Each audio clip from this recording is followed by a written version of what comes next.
मित्रांनो, पिंकीचा विजय असो या मालिकेच्या महा एपिसोडच्या दुसऱ्या भागामध्ये आता पिंकी मनातल्या मनात विचार करते, नक्की या हारामध्ये बॉम्ब असेल का? तेव्हा आता धनंजय आणि छबी हे दोघेही इशारा करून तिला त्यामध्ये बॉम्ब आहे का असं पाहायला सांगतात. इकडे आता बापूसाहेब हे सुशीलाजवळ जातात, खिशातून त्या बॉम्बचा रिमोट काढतात, सुशीलाकडे पाहत त्या रिमोटकडे पाहत असतात.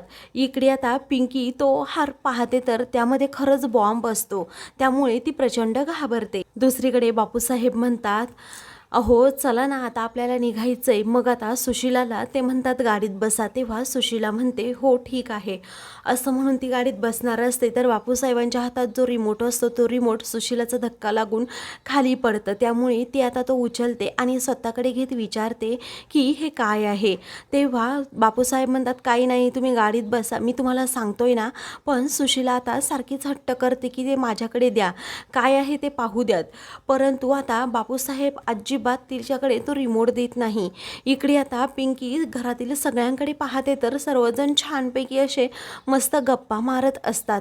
त्यामुळे पिंकी आता सर्वांचा जीव वाचवण्यासाठी तो हारच उचलते, ज्यामध्ये बॉम्ब असतो तो हार, आणि दबक्या पावलांनीच आता सरकारवाड्यातून बाहेर चाललेली असते. दुसरीकडे सुशीलाला आता समजतं की बापूसाहेब मगाशी म्हणाले होते की आजच्या कार्यक्रमानंतर सहानुभूतीची अशी लाट येणार आहे ना की तुम्ही बघतच बसाल. आणि पिंकीने बोललेलं देखील सर्व काही आठवत असतं की कशा प्रकारे पिंकीने माझे डोळे उघडण्याचा प्रयत्न केला की बापूसाहेबांनी या घरामध्ये बॉम्ब ठेवलाय. तेव्हा आता माझा युवराज जर मेला तर मला सहानुभूती मिळेल असं बापूसाहेबांचं म्हणणं होतं असं म्हणायचं. असा विचार करत सुशीलाला पूर्णपणे घाम फुटतो. ती खूप घाबरते आणि बापूसाहेबांचं काही न ऐकता त्यांच्याकडे दुर्लक्ष करत ती धावतच आतमध्ये यायला निघते. इकडे पिंकीसुद्धा आता धावतच बाहेर चाललेली असते, जेणेकरून सर्वांचा जीव वाचेल यासाठी. मग आता युवराज विचारतो, कारभारीन तुम्ही कुठे चालला आहात? तरीही पिंकी आता त्याच्याकडे दुर्लक्ष करते. तो हार घेऊन ती बाहेर येते. इकडून सुशीलासुद्धा आता आतमध्ये येत असते. तेव्हा बापूसाहेब म्हणतात, अहो सुशीला देवी, तुम्ही आतमध्ये कुठे चाललात? तेव्हा आता बॉम्बच्या दिशेने सुशीला चालली ही गोष्ट जेव्हा बापूसाहेबांना समजते, मनातल्या मनात ते म्हणतात, ह्या मेल्या तर आम्हाला सत्ता मिळणार नाही, काय करावं ना आता कळतच नाही. तेव्हा ते आता लगेच सुशीलाच्या पाठीमागे पळतात. ओ सुशीला देवी थांबा जरा असं म्हणतात. इकडे युवराज देखील पिंकीच्या पाठीमागे आता येत असतो. कारभारी नहो, तुमचं काय चाललंय असं विचारतो. आता पिंकी आणि सुशीला एकमेकींच्या समोरासमोर असतात. त्यावेळी पिंकी म्हणते, सासूबाई थांबा, कारण या हारामध्ये बॉम्ब आहे. आता हे ऐकता सर्वांनाच खूप मोठा धक्का बसतो, कारण घरातील सर्वजण आता बाहेर आलेले असतात. आता मागचा पुढचा विचार न करता सुशीला लगेच पिंकीकडे धाव घेत तिला घट्ट मिठी मारते. ती म्हणते, तुम्ही हे काय करताय हो सासूबाई? मग आता सुशीला रडतच म्हणते, हे बघ पिंकी, अगं तू फक्त माझ्या लेकाला नाही तर माझ्या अख्ख्या कुटुंबाला वाचवतेस, आणि ते सुद्धा स्वतःचा जीव धोक्यात घालून. आता या लढाईमध्ये मी सुद्धा तुझ्या सोबतच राहणार असं म्हणून ती आपल्या तिन्ही मुलांकडे पाहत असते. मरू तर आता सोबतच मरू असं सुशीला म्हणते. त्यावेळी आता युवराज पण खूप इमोशनल होतो. तो पुढे येतो आणि आम्ही तर कायमच तुमच्या सोबत होतो असं म्हणून तो पिंकीला आता घट्ट मिठी मारतो. त्याच वेळी आता सत्या तेथे येतो आणि मीही तुमच्या सोबत असल्याचं म्हणतो.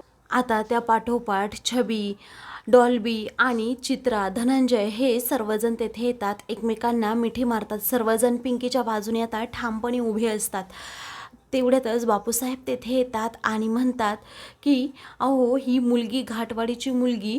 तेव्हा ती म्हणते, बापूसाहेब अजिबात काही बोलू नका, अहो ही घाटवाडीची मुलगी आहे ना, ती आज माझ्या कुटुंबाच्या संरक्षणासाठी त्याचा जीव धोक्यात घालायला निघाली आहे. आता सुशीला ही रागातच बापूसाहेबांना म्हणत असते की तुम्ही काहीही करा, तुम्ही आम्हाला उडवा, परंतु आम्ही सोबतच मरणार. मग आता बापूसाहेब म्हणतात, मरायचं असेल तर मरा, कारण आमच्यासाठी सत्ता, पैसा, राजकारण महत्त्वाचं आहे. तेव्हा युवराज म्हणतो, तुमच्यासाठी सत्ता, पैसा, राजकारण महत्त्वाचं असेल असं म्हणून तो आता डॉल्बीला म्हणतो, डॉल्ब्या तेव्हा घरातील सर्वजण एकमेकांचे हात पकडतात आणि बापूसाहेबांना मागे मागे ढकलत असतात. तेव्हा बापूसाहेब म्हणतात, हे काय करताय तुम्ही? हे पहा, मी एका क्षणात सर्वांना उडवून टाकेन. मला सत्ता फक्त महत्त्वाची आहे. म्हणून ते आता पुढे पुढे चाललेले असतात. तर घरातील सर्वजण त्यांना डायरेक्ट बाहेर ढकलतात. तेव्हा घरातील सर्वांची एकजूट पाहून बापूसाहेब हे थक्कच होऊन जातात. त्यावेळी युवराज म्हणतो, हे पहा बापूसाहेब, तुम्ही काय म्हणताय की आमच्या बायकोने राजकारण करून आईसाहेबांना आमच्याकडे वळवलं, पण तसं नाही आहे बापूसाहेब. अहो, माझ्या बायकोच्या माणुसकीने आपल्याकडे वळवलंय आईसाहेबांना सुद्धा. त्यावेळी पिंकी रागातच म्हणते, बापूसाहेब, आम्ही घरातील सर्वजण आज एकमेकांसाठी बळी द्यायला तयार आहोत. तुम्ही आहात का? अहो बापूसाहेब, मी तुम्हाला पोटतिडकीने सांगत होते की तुम्ही नात्यांना एवढं हलक्यात घेऊ नका, कारण आज नात्यांचा विजय झाला आहे. आज तुम्ही पाहिलं ना बापूसाहेब काय झालं, ही सगळी नाती तुमच्यापासून दुरावली आहे, सगळी नाती तुमच्यापासून तुटली आहे. शेवटी तुम्ही एकटे पडलात बापूसाहेब. आज तुमच्याकडे नाही सत्ता आहे ना नाती आहेत, असं म्हणून पिंकी बापूसाहेबांची लायकी त्यांना दाखवून देते. तेवढ्यातच पोलिसांची गाडी आता तेथे येते. तेव्हा बापूसाहेब खूपच घाबरतात. तर आता पोलीस इन्स्पेक्टर साहेब हे बापूसाहेबांना म्हणतात, सभेच्या ठिकाणी तुम्ही बॉम्बस्फोट घडवून आणण्याचा प्रयत्न केला, त्यामुळे तुम्ही आता जेलमध्ये चला, तुमची तिकडेच रवानगी होत आहे, असं म्हणून त्यांच्या हातातून पोलीस हे ताब्यात त्यांच्या तो बॉम्ब घेतात आणि रिमोटसुद्धा. त्यावेळी आता साहेब हे रागातच म्हणतात, मी जेव्हा पुन्हा कधी येईल ना, तेव्हा एकेकाचे बळी घेणार, मी तुम्हाला कुणालाच सोडणार नाही आहे. तर सर्वजण त्यांच्याकडे आता दुर्लक्षच करतात. आता बापूसाहेबांना लगेच पोलीस घेऊन जातात. तेव्हा सर्वांनाच खूप आनंद होतो. त्यावेळी सुशिलाचे डोळे आता पाणवतात. ती म्हणते, पिंकी. तेव्हा सर्वांना आता आश्चर्याचा धक्का बसतो की सुशिला पिंकी कशी म्हणाली. म्हणूनच ती आता लगेच पिंकीला मिठी मारते आणि म्हणते, पिंकी, मी म्हटलं होतं मी कुणासमोरही कधी झुकणार नाही आणि कुणाला कधी मानसन्मान देणार नाही, परंतु तुझ्यामध्ये एवढी ताकद आहे ना, तू मला माझ्यासारख्या बाईला झुकवलंस. आता पोरांनो ऐकलं का, ही माझी पिंकी निवडणुकीला उभी राहणार, मी राहणार नाही आहे आणि सर्वांनी पिंकीलाच करायचा आणि तिचा विजय मिळालाच पाहिजे. पिंकीचे डोळे पाणवतात. ती म्हणते, सासूबाई. मग आता सुशिला म्हणते, सासूबाई नाही हा, आई म्हणायचं. सर्वांनाच खूप आनंद होतो. तर पिंकीचा आनंद द्विगुणित होतो. तेव्हा पिंकी ही म्हणते, तुम्ही एका सुनेला मुलगी मानलत, आज खऱ्या अर्थाने माझा विजय झाला आई, असं म्हणून सुशिला आणि पिंकी एकमेकींना आता मिठी मारतात. काही दिवसानंतर मतदान सुद्धा होतं आणि पिंकी आमदार म्हणून निवडून सुद्धा येते. पिंकीची आता भव्य अशी मिरवणूक काढण्यात येते. सर्व आडगाव आता पिंकीचं स्वागत करण्यासाठी एकत्र आलेले असतात. त्यावेळी आता सगळीकडे गुलालाची उधळण होते. पिंकीची मिरवणूक काढण्यात येते. मग आता घरातील सर्वजण पिंकीच्या या विजयी मिरवणुकीमध्ये नाचत असतात. सर्वजण सेलिब्रेशन करत असतात. त्यावेळी युवराज आता पिंकीला खांद्यावर घेतो आणि ती आमदार झाल्याचा विजय साजरा करत असतो. सर्वांनाच खूप आता आनंद होतो. सुशिला देखील तिच्याबरोबरच असते. नंतर पिंकी आता घराजवळ येते. तर सर्व कार्यकर्ते घोषणाबाजी करत असतात. आमदार पिंकी धोंडे पाटलांचा विजय असो, आमदार पिंकी धोंडे पाटलांचा विजय असो. आता युवराज हा सर्वांना हात करून थांबवतो आणि पिंकीला म्हणतो, आता गृहप्रवेश करा.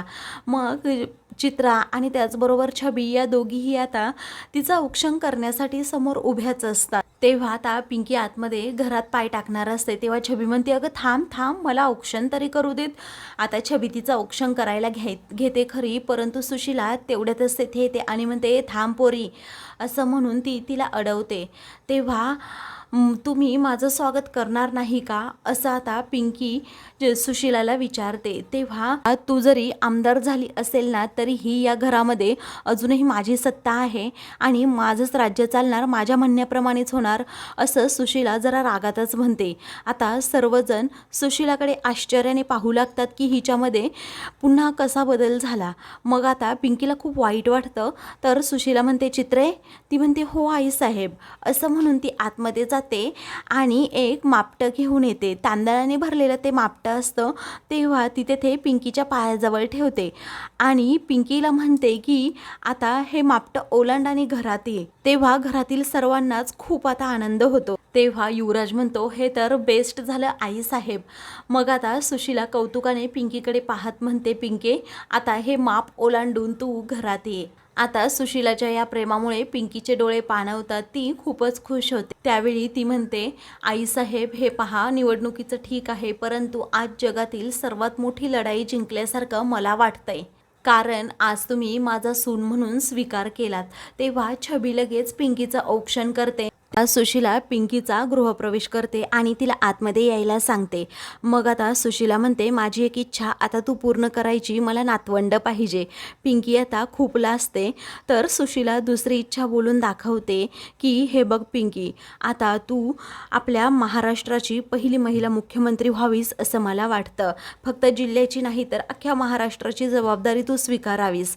त्यावेळी आता पिंकी त्यांच्याकडे पाहतच राहते. सर्वांनाच खूप आनंद होतो. तेव्हा तुमचा आशीर्वाद असेल तर हे सुद्धा शक्य होईल असं पिंकी म्हणते.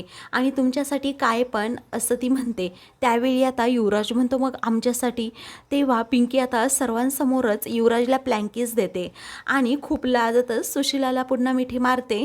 तेव्हा आम्ही काय पाप केलंय, आम्ही पण येणार असं म्हणून सर्वजण सुशीला पिंकीला मिठी मारतात. तेव्हा आता डॉल्बी म्हणतो, आता आपण सर्वांचा एक छान असा सेल्फी घेऊयात. त्यानंतर आता हा पिंकीचा विजय साजरा करण्यासाठी म्हणून सुशीला एकदम छानपैकी अशी सोफ्यावर बसलेली असते. तर घरातील सर्व जोडे आता पिंकीचा विजय असो या गाण्यावर खूप छान छान असा डान्स करतात. सुशीलाला हे सगळं सुख पाहून खूप आनंद झालेला असतो. ती सगळ्या मुलांमध्ये अगदी रमून जाते. त्यानंतर युवराज हा पिंकीला जवळ घेतो. तर मित्रांनो, हा शेवटचा भाग इथेच संपतो. तुम्ही या मालिकेला मिस करणार का हे कमेंट्स करून नक्कीच कळवा. अशाच मालिकेंची पुढील भाग पाहण्यासाठी चॅनलला सबस्क्राईब देखील करा.